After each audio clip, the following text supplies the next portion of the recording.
Welcome back to another edition of Through the Smoke, a Miami Hurricanes football and recruiting podcast here on the 24/7 Sports Network. David Lake, joined as always by Gabby Urrutia. We're here to provide a quick little transfer portal update type of podcast.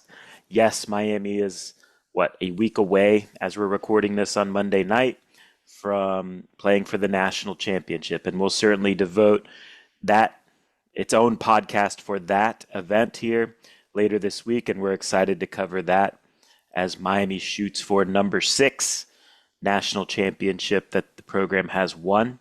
But it's also a huge time for the transfer portal. There's lots of news and buzz and whatever words you want to use happening as it relates to Miami and the transfer portal. And so we just want to provide a quick little snapshot here Monday night because things do change minute to minute in the portal.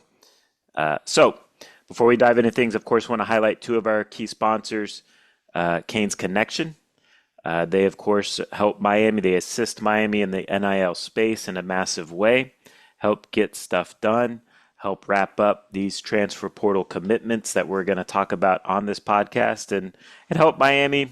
Miami's playing for a national championship. Canes Connection played a huge role in that. So go support those guys at canesconnection.com. Also want to highlight our guy, Dick Bucerino. If you've been injured in a slip and fall, boating accident, trucking accident, Uber Lyft accident, any type of car accident, Nick Muserino is the personal injury attorney you should contact at 561-960-9870 or visit his website at flinjury.law. Nick's a huge Canes fan. He's more than happy to talk national championship game coming up. More than happy to talk what the heck is Miami going to do at transfer portal quarterback. And Gabby, highlight our third sponsor here on the podcast. Yeah, if you want to have similar conversations with our next sponsor, Aaron Pascal with Keller Williams would love to discuss who Miami's next transfer quarterback is going to be, or Miami's national championship run. If you're thinking of buying, selling, or investing in South Florida, Indiana Hoosier fans, I'm talking to you when you come down, and absolutely love this place. If you're looking to find a spot, Aaron Pascal with Keller Williams is the guy for you. He's local born and raised, a huge Miami fan, knows Dade, Broward, and Palm Beach inside and out. You can grab a free home value report or a quick market update with real numbers. Call or text Aaron at 305-497-5773 or visit apascal.kw.com. All right, Gabby. So where we got to start this conversation here today as it relates to the portal is quarterback, right? And, there was definitely some moves, some developments here on Monday. Things were happening fast in the portal. As we left things in the previous podcast, in the Instant Reaction podcast, we highlighted basically there's two names to know as it related to Miami following the game. Number one, Ty Simpson. That is the former Alabama quarterback who declared for the NFL draft. And as we know, Miami has had success the last 2 years pulling those quarterbacks out of the draft for one more year at the college level. That's somewhat on the table with Ty Simpson, right? I think conversations are happening with Miami and other schools. So that's a name to know. That's still a name to know. There was also Sam Levitt, who, we kind of knew following the game. We didn't report it on the podcast, but we knew that he was going to visit Miami that weekend, and he did. And following that visit on Monday, it looks like he's going to LSU, but now keep me up to date, Gabby. Is that like officially official, or is he still talking to Tennessee somewhat? Is there anything new there? Yeah, there was some reporting that he was still having dialogue with Tennessee, but Matt Zenitz reported that the expectation is that he follows through with LSU and Okay. joins the Tigers. So it looks like he's going to join LSU. If you're going to characterize this whole Sam Levitt pursuit, Gabby, do you want to take this? You want me to give my best shot at this Sam Levitt stuff? Because it's a little confusing in terms, like my read on it. This is just my read. I haven't been told this by Miami. I don't know. I think it's a little bit of two things. I think number one, he was, you can say this in hindsight. Maybe he wanted to go to LSU all along. Maybe he used the Miami visit as leverage and got a number from LSU that he was searching for. So I think that could be true. I think when he took his visit to Miami, I think there was kind of an understanding that this was 85% done. Like Hmm. in recruiting, nothing's ever done, right? But I think it was maybe bordering on verbal commitment type of level of, yeah, let's go through the formality of going through the visit and lock this up. So there was that understanding. And look, I think reading between the lines, maybe after he visited, look, and also too, like LSU, Lane Kiffin, they didn't really have an option at quarterback, and so they were put in a position where they had to really pony up to get whoever they wanted. And I assume they ponied up. I then assume Miami might have been like, I don't know if we want to pay that much for Sam Levitt. And maybe that's where things kind of broke LSU's way. That's my read on it. Again, I haven't been told the nitty gritty of the Sam Levitt situation, other than, like, I do think when he visited, there was an understanding, like, okay, this is going to wrap up with Sam Levitt being a Hurricane. That did not happen. And so I'm somewhat editorializing why I think it did not happen. Anything you would push back on that? No, I think just to add to it, just to add to the fact that I do think that Miami felt like they kind of had their guy. I do think that there was like some level of confidence that they were going to get Sam Levitt. And I think that, that was, I think that again, I don't know if it was communicated that Sam Levitt was a quarterback, but I do get the impression that some of the other transfers that were in town over the weekend with Sam Levitt were under the impression that Sam Levitt was coming to Miami, Right. which is why I think there were a few pass catchers that agreed to kind of jump on board because I think that they were under the impression that Sam Levitt was going to be their quarterback. I'm not saying there's like a panic mode or anything like that from those guys, but I do think that there was an expectation that that was going to be. So that's where I think the confidence was coming from. Again, I don't think we reported on that significance or that level of confidence. I think we just kind of said this is the guy that they're Yeah. zeroing in on. Um, but I do think internally that was kind of where Miami was at. So this was quite the turn of events. Yes. And so now how would you kind of view the landscape now of what's next for Miami? Where would you put things?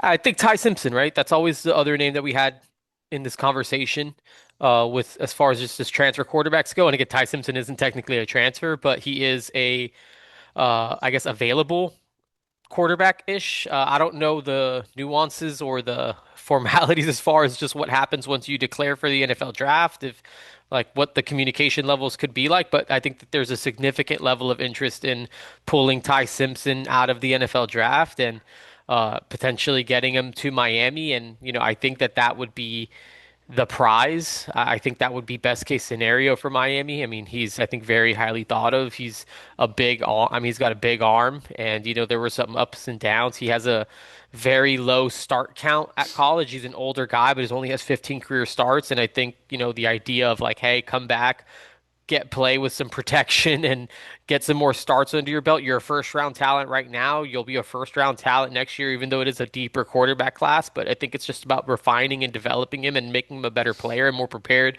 for the NFL. But at the same time, you have to acknowledge that Ty Simpson is getting first round NFL Hmm. draft feedback. So that's difficult to turn down. That's ultimately the finish line of this, right? Especially for quarterbacks to potentially get drafted in the first round. I think when you're getting that feedback, it's difficult to walk away from that because that's never guaranteed again.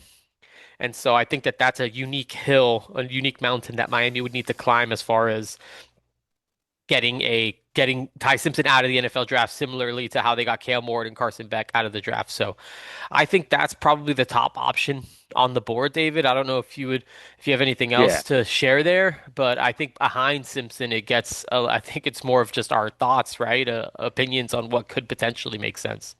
So I think another thing to note too with Ty Simpson is, look, Tennessee is another school out there that needs a quarterback, and Tennessee is also believed to be in this Ty Simpson talk of trying to pull him out of the NFL draft. Ty Simpson is from Tennessee, right, Gabby? So that's an interesting, I don't Yeah, know, connection or I think he's from Nashville. His dad's the head coach at UT Martin.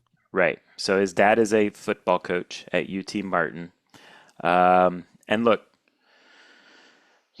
I think there's been reporting that maybe he's received an offer of 6.5 million. This was on like Saturday, I would assume. And look, honestly, like I don't think money is necessarily the issue at all in this as it relates to Miami. I think it's more of like can you really get Ty Simpson out of the draft when he's getting a bunch of first round grades? To me, that's the biggest challenge, like you were saying, Gabby. I think with Carson and with Cam, the pitch was more so, hey, we can improve your draft stock. And, I think that did happen.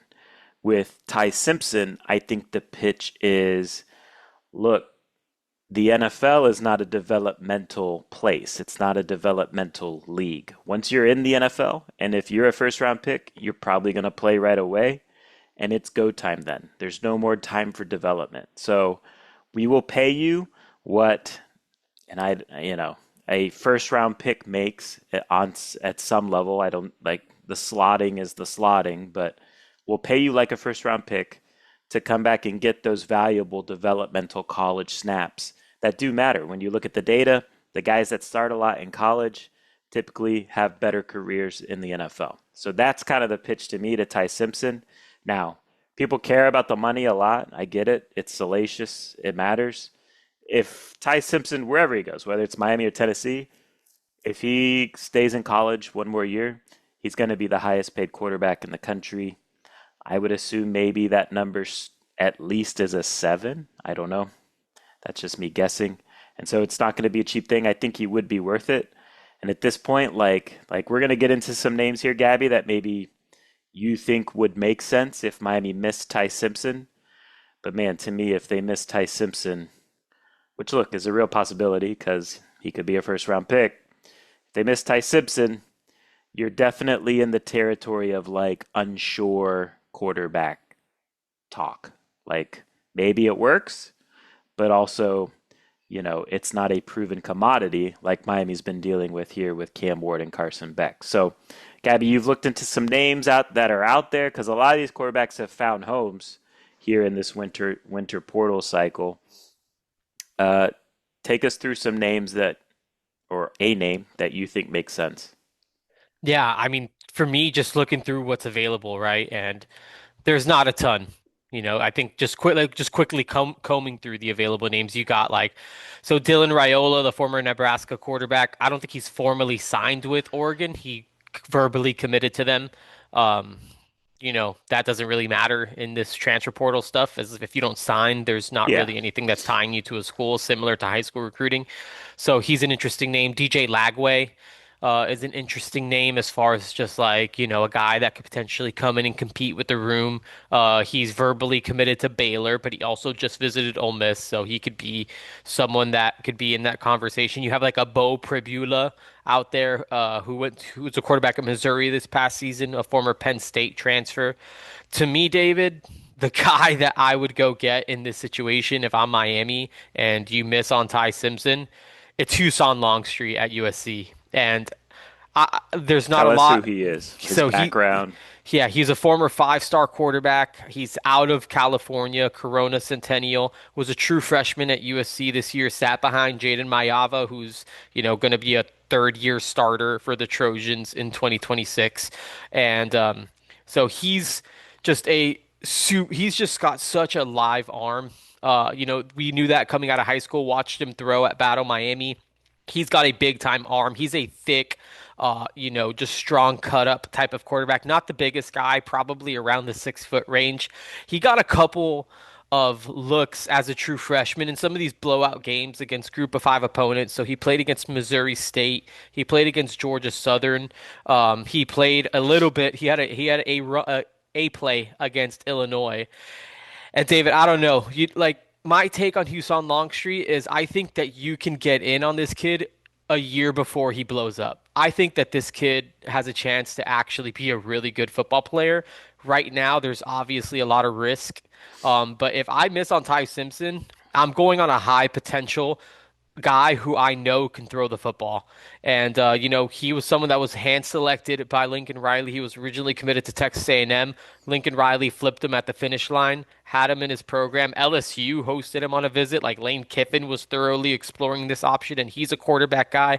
Again, very limited sample size, but he completed 13 to 15 passes for 103 yards and a touchdown. He also ran for 76 yards, averaged almost 7 yards per carry with two touchdowns. He had a 16-yard run that set up a USC touchdown against Illinois. When he kind of just went in for a play, he can move. He's not a Mhm. statue at all, so he can whip it. He has a good arm.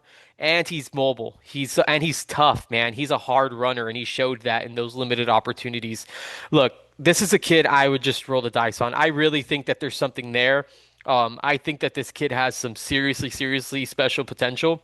It's not there yet, but again, I think that we could be looking back in a couple years, or this time next year, people could be talking about Husan Longstreet as maybe one of the prizes of this transfer portal class or of a transfer class if he were to move somewhere or whatever, or just as a kid that's just like a rising star in the sport. I'm a believer. Maybe I sound crazy, but there's something about this kid's game that I think I would just be willing to bet on in a situation where you're not getting one of these top end guys that have already proven it, and you're kind of risking it with someone that hasn't yet, played and performed against some high level competition. But this kid has the goods, man. He's got a lot of traits and a lot of tools, and I think his play style, I think it works in college football, and I think that there's something there. And Miami was aware, or borderline interested in him, right, as a high school recruit. They already Yeah, had Luke Nickel locked in, right. right? But Miami was still They flirted with him a little bit. right. So there's some familiarity there, and there's some appreciation for his traits and his ability. Um, yeah, I mean, and what would be your vision for like bringing in a Longstreet? You would ideally, in my opinion, I don't want to put words in your mouth. I think ideally you make sure Luke Nickel stays and competes. Right. And if Luke Nickel wins the job, then Luke Nickel wins the job. And then, of course, Darian Coleman, the true freshman coming in, he would also be in the mix there too. But that would be my vision is, Yeah. you got to have some sort of competition. May the best man win. And you hope that, you hit on a young talent, whoever it is, and is ready to go. Would that be your vision as well? Yeah, absolutely. I mean, I think you draw this up as like, hey, Luke, stay and compete with this kid. This is an opportunity for you to earn a job, win a job, and I think that that could be an enticing option for Luke Nickel, an opportunity to compete for a starting job at the Power Four level. I think Husan Longstreet, you tell him the same thing, like, hey, look, we're bringing you in, but you also got to kind of come and earn this. There's again an opportunity for you to come win a major Power Four job for a school that's playing for a national championship. I think that that would be a super enticing opportunity for both those guys to truly have a chance to compete. And look, and you got Darian Coleman into the mix too. You have three young quarterbacks, and you can kind of see what you got there. But Husan Longstreet has 4 years of eligibility remaining. He only appeared in 4 games, so he gets that year back. This, I think, has the potential to be a potential long-term answer. And I don't know, man. I'm a believer, and You like him it's. more than like Dylan Raiola and DJ Lagway? I mean, I think I do just because I don't know what I mean. Again, I don't really know what the market is, and you'd obviously still need to pay up for Husan Longstreet. But I think I like it more because I think it's a potential long-term investment. Like I think he's someone that could actually be a good quarterback here at the college level for multiple years, especially if you give him an opportunity to develop. And they've done a great job of quarterbacks. And I think when you pour into, I think just watching the way he plays, I was like, if you can kind of get him to make good decisions and to process quickly, I think he could do everything that you can ask. And I think he could be really athletic and mobile and fun too. And again, that arm twitch is legit. I think he Yeah. has it. I think he has that. So I think if everything else comes together, I I just honestly think that he's someone that could be really good in this sport. So that's why I'm kind of Team Longstreet, honestly. If it's not Simpson, I think that's where I'm personally at. Yeah. What the thing I remember about him is his twitchy arm. Like it's impressive the way he can just kind of flick it around. Um, in some ways, and I don't think this is a bad thing, but like he kind of reminds me of like Austin Simmons a little bit this time last year, where like he's an intriguing backup that has a big arm, a lot of ability, a lot of potential, and if it all comes together, you have a big time quarterback. And Austin Simmons is now he was Ole Miss. He entered this year as Ole Miss's starting quarterback, got hurt, kind of lost his job to Trinidad Chambliss, and now he's gonna go be competing for a job at Missouri. So his talent is still respected. But yeah, I think it makes sense to go after a guy like a Longstreet if you miss on a Ty Simpson. Probably, Gabby, it's worth addressing this too, because if you're a listener to this podcast, you're probably wondering like, why aren't they talking about Emory Williams? Um, and look, maybe we're jumping to conclusions. I think, Gabby, it would be best for Emory to go start somewhere no matter what. If you put Hmm. him in, let's say you bring in a Longstreet and you tell Emory, hey, yeah, we're going to let you compete with this guy, and Longstreet beats him out, you've then wasted another year of Emory's career. I think and I assume Emory needs to go start somewhere, probably needs to go down to the group of five level and start. And if he performs well, he can pop back up to the power four level somewhere. But that's why I don't necessarily view him in the mix for next year. That's just me personally. What do you Yeah, think? with you 1,000%. And I think that that's a likely path for Emory Williams, right? Again, he's waited his turn, and I think he's kind of been through two transfer quarterback situations, and I think at this point of his career, it's just about getting on the field for Emory, for him and his career is about getting on the field and playing. And I would anticipate, Emory exploring whatever those options are and Yeah. seeing what's out there for him. All right. Anything else on quarterback you want to touch on? No, nothing from me. I kind of laid it all out, and again, that's just how I feel personally, outside of the Ty Simpson stuff. So that's just where I'm at. All right, stay locked inside the U because transfer portal stuff's crazy, happening fast. Let's go through the transfer portal calendar real quick before we turn the page on quarterback. So the portal closes on what, the 16th? Do I have that right, Gabby? I think so. Okay, so it's a 2 week Yep. window. I think it opened on the 2nd. The 16th, I think, is when it closes. Right now, they're in a dead period for the portal. Hmm. Yeah. For how long? So it's Monday through Wednesday. Through Wednesday, they can't have any transfer visitors. So interesting dead period. For some reason, you get 2 weeks to do this, and I don't know why there's a random three. Do you have a sense on why they do that? I don't really I understand don't. it, but um, yeah, it is what it is, I guess. And then is that when it closes? Is that the 16th when it closes? No, I think there's some time after that because it's Monday. So So the Wednesday would be the 16th is 14th. Friday. The Yeah, 16th is Friday. Yeah. So I think they'll have a couple more days after that. And look, just for fans to also have this context, players don't have to be committed to a school by the time the transfer portal closes. They right, just have to be in the transfer portal. So they have until Friday to just submit their paper. They could submit their paperwork at 11:59 p.m. on Friday. And as long as it's done on Friday, you'll still see names showing up Saturday, Sunday, maybe even Monday, because it's technically the schools have 2 business days to submit them. So, like, if they get paperwork on Friday, they technically don't even have to submit it right. till like Tuesday, Which like they'll Monday or do Tuesday, if they if want to it's keep a if they guy. want to keep it exactly, which is kind of what we saw. That was the frustration with a part of the frustration with the Xavier Lucas thing last year is he submitted his paperwork and they held it for a weekend and then didn't put it in. They never put it in, but Right. regardless, that was a part of the frustration with that. So just to keep that in mind with the transfer portal too. So it's dead right now anyway. So like guys, if Longstreet wanted to come visit today, tomorrow, or Wednesday, he couldn't. So the Right, soonest he could potentially, if Miami was even interested, would be Thursday. right. So just wanted to get through that formality as well. All right, but Gabby, while quarterback is kind of in flux and a situation that's still being figured out, Miami did pick up a couple commitments, like you were saying here over the weekend, a couple of pass catchers. Let's go through who they are and what type of player, I guess, is Miami getting in South Carolina's Vandrevius Jacobs, a wide receiver, started his career at FSU, and West Virginia's Cam Vaughn, uh, a receiver who is coming from West Virginia, started his career at Jacksonville State. Take whichever one you want to talk about first. Yeah, we'll start with Vandrevius Jacobs, originally from Fort Pierce, played at Vero Beach High School.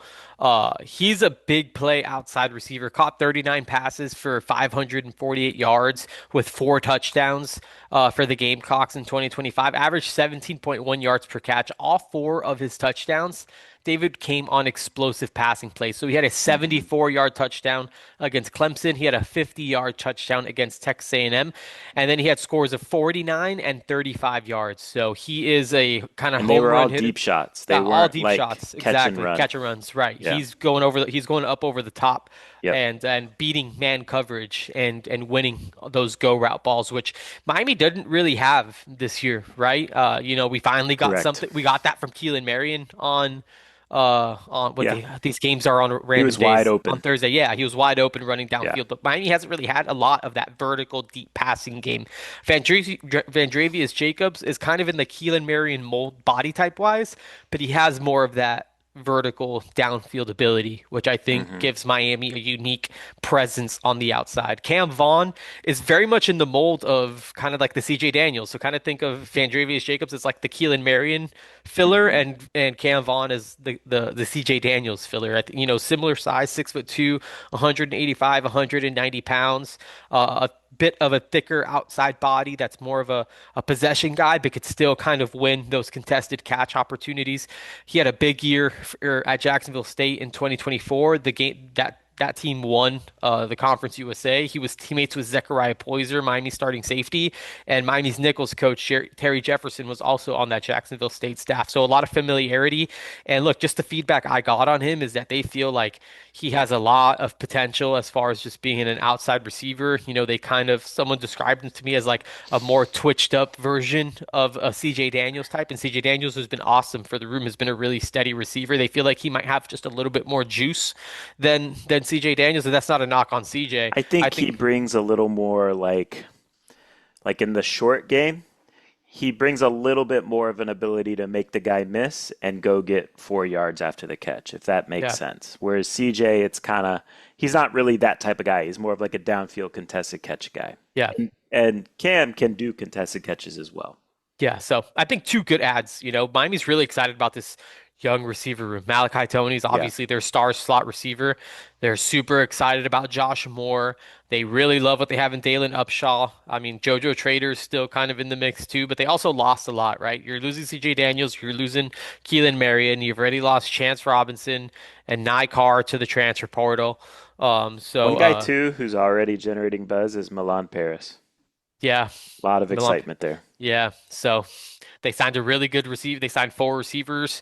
Milan Yeah. Paris and Samarian Wingo are two top 100 guys. Saw Milan Paris on Yeah. What do you look Saturday like? with, yeah, he's a big, long receiver, man. I mean, listed at Yeah. 6'5", 6'6". I mean, he's all of that.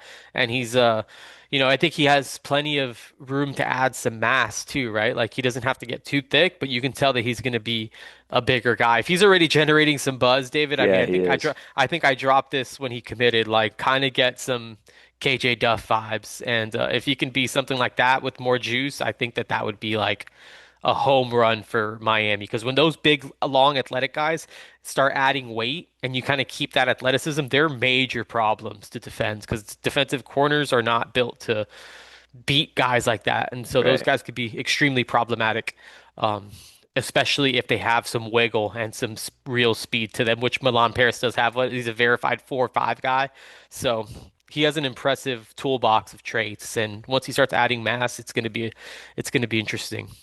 To me, it was important to go out and add two receivers that have some production to them in this portal window because I think it's important to remember there is one portal window this year, right? So Hmm. there's no more spring portal window where you can assess your roster during a month of spring football and then go get more guys in the spring portal where you feel like you need help or you need to bolster that group.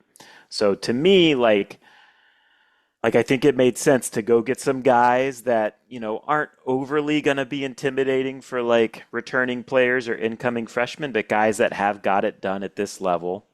And, the competition level is going to be there for playing time, which should develop for the room in general, push the room forward in general.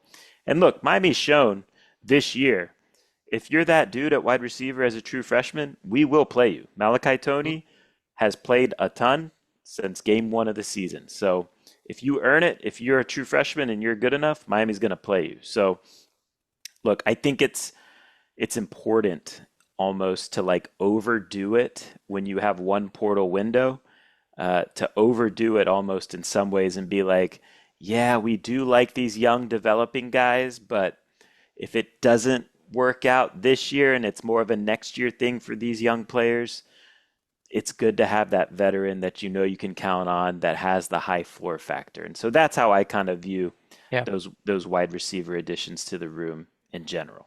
Do you think that's fair? Yeah, I do. And I think with this single portal window, I think in general, I think it's fair to look at the entire roster that way, right? Like, I think you have Yeah. to almost be overly cautious or hyper aware, or I You don't know, can't just assume a guy's exactly. gonna click, Yeah, in an off season. right. And So, if it's not like a thousand, if it's not proven, and right. I think you just need to overanalyze your roster and be over. I think you have to be overly Cutthroat. critical, You got to be right? cutthroat. Yeah, and you need to go find spots because this is the only time. It's not like the NFL where you can sign a guy during the season, be like, oh, we need some help here, like, or you can't sign him right before the season anymore. It's like you need to get this right by January In January. 16th Yeah. or and that's what your team is and that's what you're rolling with. So you need to protect yourself from injury. You need to protect yourself from, again, maybe nots and Yep. all of the above. So I think that that's the approach.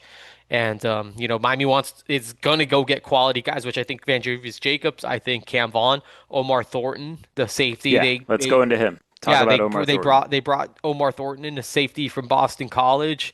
I think he categorizes as a quality addition for Miami on the back end. Led Boston College with 82 tackles, had 8 tackles for losses, 2 interceptions, 4 forced fumbles. So he's a playmaker on the back end of the defense that's proven it in the ACC. And I think that this is a really high quality get on the back end. He's someone that's from South Florida, played at Plantation American Heritage with Malachi Tony, Xavier Lucas during that season that they were all there together. And Miami's extremely excited about him. And I think with this secondary, you're getting Zechariah Poyser back. You have a lot of cornerbacks that have the potential to come back. You got Bryce Fitzgerald, who emerged and broke out as a true freshman. You throw Omar Thornton into the mix. Miami's again going to have a really, really strong secondary. Jabari Antoine, the freshman cornerback, is emerging too. You're recruiting the secondary well. Like Omar Thornton, I think, solidifies that secondary to be another really, really strong unit going into 2026. And as we record here, just before recording, Miami picked up another defensive transfer portal commitment in defensive tackle Jarquez Carter. Familiar name for, fans that follow recruiting closely because he was a guy Miami liked at a high school. Tell us more about him and what role he can fill, maybe. Yeah, we know that Ty Simpson, the freshman defensive tackle, transferred from Miami after the season or after the Texas A&M game. Jarquez Carter is another. He was a true freshman in 2025. He played in 7 games for Ohio State, so he'll have 3 years of eligibility remaining. He's still just 18 years old, so he's just another young defensive tackle who signed with the Buckeyes out of Newberry High School in the Gainesville area. And Hmm. when he hit the transfer portal, he visited Miami this past Saturday, and the Hurricanes were able to kind of get that done. And so I think that this is just another quality depth add to the defensive tackle room that has long-term benefit. They really like him. He's like a 6'1", 290 pounder or so. But he's a really, really strong player. They loved him in that class of 2025. They weren't able to get him then, but are able to kind of circle back and add him to the program after one season in Columbus. So definitely one they're excited about. From what I understand, Texas A&M was also involved. So there were some big programs that were interested in adding this young, promising defensive tackle prospect. Yeah, only 51 snaps on defense this year, so we'll see if he can contribute more, but certainly can never have too many defensive tackles. And let's run through, Gabby, the rest of the visitors here from this weekend. You can just roll through it, quick hitter, Yeah, tell us what we need to know. Yeah, Miami's brought in a tight end, Pierce Spurlin third, former Georgia tight end, signed with them in the class of 2023, I believe. He was like a top 100-ish type of talent out of what is it, Santa Rosa Beach? Where is that, David? I don't even know exactly where that is. Is that like the Panhandle. Jacks? Okay, the Panhandle. Yep. He's a 6'7". So he's listed at, if you look at his stuff, it says he's 6'7", 230 pounds. My understanding is that he's 6'7" and pushing 250 pounds these days. So he's gotten thicker. He had to medically retire from football after the 2023 season. He appeared in 6 games as a true freshman for the Bulldogs, which I think is pretty impressive, David, because that was the same year they had like Brock Powers and Hmm. Lad McConkey, and like that was a really loaded Georgia team, and he still managed to get on the field in 6 games. And so he caught 3 passes for 60 yards on the season, so not a ton, but still to get on the field as a true freshman at tight end is interesting. So he had to retire after the 2023 season. He had some heart condition, and I believe he had open heart surgery, is what I read. And then he was successful. That was successful, and he was cleared to return to football activities, and is now exploring his transfer options. He visited Florida.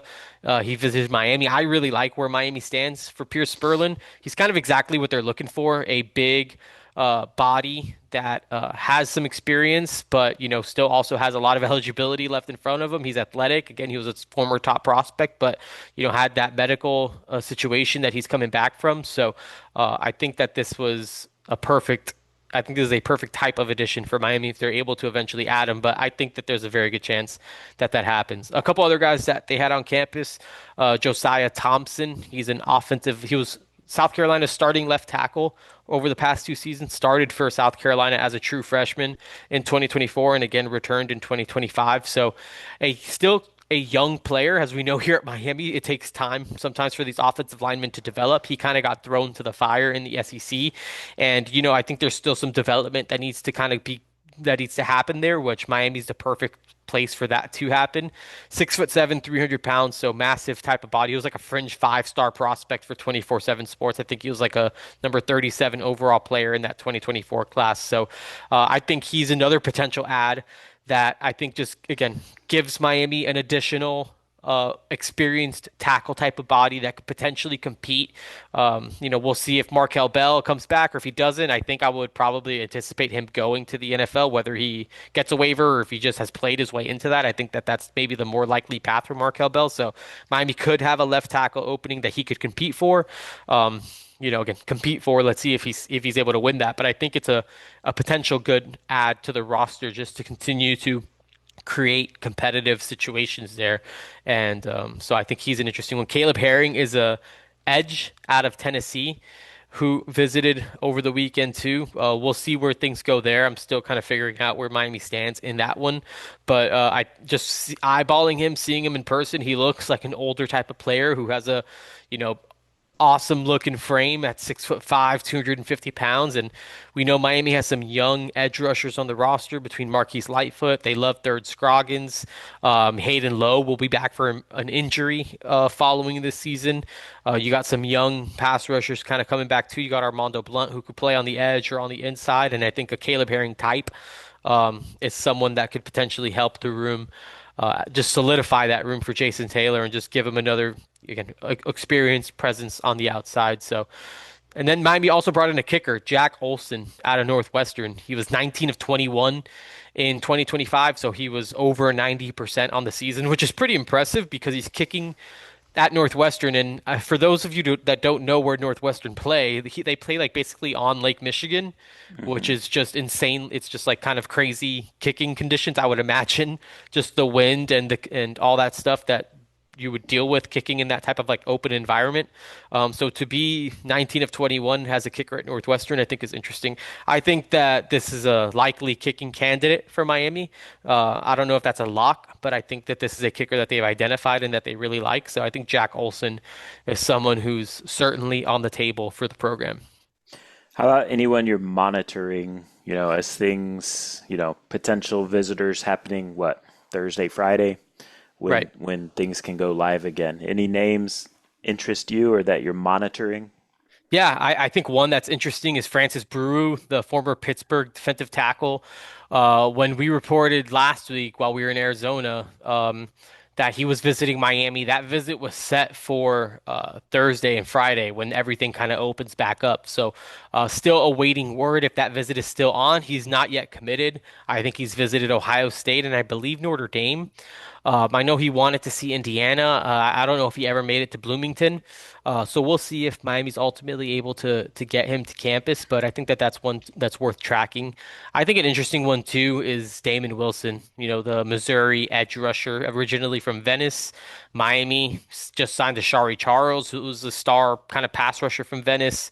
And I think that Damon Wilson would be is a name I'm definitely tracking, kind of going into the weekend to see if Miami can kind of get into the thick of that race. I believe LSU just got him on campus, and we'll see if Miami ultimately finds its way into that one. And last thing I want to touch on here before we get out is the next wave of hurricanes are officially moved in. You were there for move-in day as that was happening over the weekend. We already talked about Milan Paris and how he's impressing. You don't have to go through the whole group, Gabby, but just as you're seeing this new crop of hurricanes come in, and look, you've seen them before, so it's not like your first time seeing these guys. But like, who just from like a body type perspective kind of catches your eye and is like, okay, I mean, this guy has the body type to, I don't know, make an immediate impact or compete for some snaps as a true freshman, or just catches your attention in general. Who would you highlight? Yeah, a couple guys. I mean, you mentioned Milan Paris. He's definitely in that category, but I think someone else whose frame I was just extremely impressed by is Gavin Weller, the tight end out of Illinois who Miami signed. They flipped him from Colorado. Man, that's just a big kid. He's, 6'5". He's thick too. Like I think he's in the 250 pound range already. Like he's a great looking freshman tight end. I think that's just how you want it to look. I'm super curious to see what he's going to look like in 6 months because I see him as someone, one, the program is really excited about, and then two, he just looks like he has a frame that's just like, there's just a lot of potential there, and they're super excited about the athleticism there. So if he can add some mass, I wouldn't be surprised to see him make some noise in the tight end room early on. Just considering what they're losing, right? You're losing Alex Bauman to the NFL or to eligibility. Brock Schott obviously transferred, and Weller is someone I think could really, potentially shake things up. JJ Dunnigan is another one that stands out too, just with his Hmm. length. Again, he's kind of on the leaner side. He's definitely got to bulk up, but I feel like you see the bones of just someone who you can tell in again 6 months in a year that frame is going to fill out. He's going to get thick. He's going to add mass, and he's just going to be a really good looking player to have in the secondary body type wise. He's tall. He looks like he's all of 6'2", maybe even a little bit taller than that.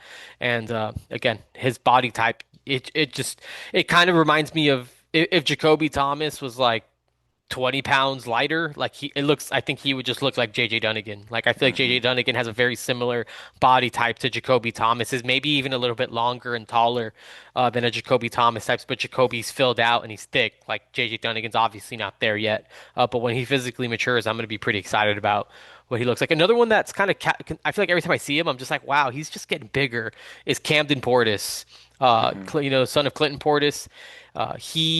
I mean, he's been around already for a few weeks at Miami. He got there with that first wave of prospects as they were, I think it was right after the Texas A&M game for Cotton Bowl prep. But he looks like someone that's just filling out nicely. When he first committed, he was like small and Hmm. like really, really like lean, like rail Yep. thin. and he's just filling out, and he's just getting thicker, and he's just getting bigger, and he's just like growing and maturing, and like just watching him grow and get bigger. Like there's something there, and I know he had an awesome senior season. I think Miami found something there. The genes are obviously intact, and I think it's just starting to grow. I think it's all starting to kind of come together for him. I'm super eager to see what it looks like for him in a few years. Did you get any eyes on Keyshawn Stansel? I didn't. So he was playing in the Okay. All-American Bowl on Sunday. Okay. So Okay. he didn't. Him and Ashari Charles didn't move in when I Okay. was there. So I haven't been able to spot those guys yet. He is a guy that's also generating some early Early buzz, buzz. is Yeah. my understanding. Yeah. So him, Cantwell, JJ, and Milan Paris in particular, just really Yeah. strong first impressions. Hmm. So it's I think it's a good class. Joel Irvin, big frame Oof, to huge. work Yeah. on. He's another big one too. So uh, that's where the lifeblood is. That's why Miami's in this position because Hmm. they've recruited so well here over these last 4 years under Mario Cristobal's leadership. All right, that's it for a little portal snapshot here. As we are now in Natty Week, Miami's going for number 6 here against Indiana. Again, we'll get into Indiana here in a later podcast as we get closer to the game. And again, stay locked on to InsideU.com. Go become a subscriber. Now is an exciting time. Miami's trying to close in on their quarterback. So we are doing our best to relay as much information on that situation as possible. We'll see. We'll see how it goes here in the coming days. Appreciate everyone for listening. Go support our sponsors. Go check out the show notes and hit those guys up if they meet your needs in any type of way. Go support Canes Connection. And until next time, take care.